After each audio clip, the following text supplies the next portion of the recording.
Voi chi volete come CT della nazionale? Spero non un traditore. Mentre il mondiale è entrato nel vivo con la nomina di Malagò a presidente della FIGC, è finalmente il momento di pensare al prossimo commissario tecnico dell'Italia.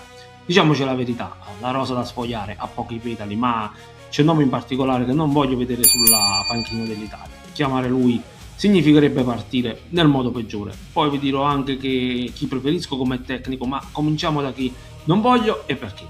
Roberto Mancini. Per me ha avuto un comportamento censurabile quando, in un momento delicato, ha deciso di lasciare la nazionale per andare in Arabia. Ha ceduto ai petrodollari quando avrebbe dovuto portare la missione a termine o almeno provarci. Adesso Mancini strizza l'occhio alla nazionale. Attenzione, perché proprio l'elezione di Malagò potrebbe favorire il suo ritorno. Ma voi vorreste il ritorno di un tecnico che ha abbandonato la nave?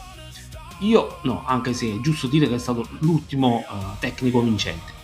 Quali sono gli altri due nomi? Anzi, ne faccio tre, ma quello che sto per citare è un mio desiderio che non potrà realizzarsi. Pep Guardiola, tecnico bravo che porterebbe una nuova mentalità al calcio italiano, ma questi sono i sogni e tali resteranno. Allora, quali sono i due possibili nomi? Per i romantici del calcio, e so che siamo in tanti, mi piacerebbe tantissimo che il CT fosse Claudio Ranieri, un signore, un tecnico preparato e che si meriterebbe questo riconoscimento alla sua carriera. L'Italia però ha bisogno di un progetto a lungo termine e partire da un tecnico che ha praticamente concluso la carriera potrebbe non essere la soluzione migliore.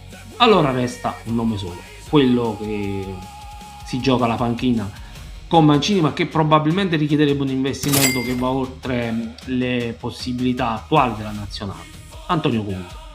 Io credo che l'ex tecnico del Napoli ci pensi seriamente alla nazionale, sebbene non sia stata l'unica ragione e probabilmente neanche la principale, la possibilità che torni a fare il CT ha contribuito alla conclusione del suo rapporto con il Napoli.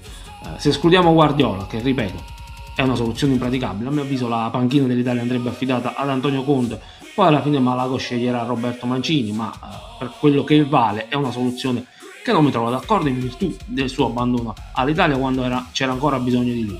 Ma ditemi voi chi tra gli allenatori citati vorreste come nuovo CT della nazionale o magari suggerite un nome diverso. Scrivetelo nei commenti. Un saluto a tutti e ci vediamo al prossimo video.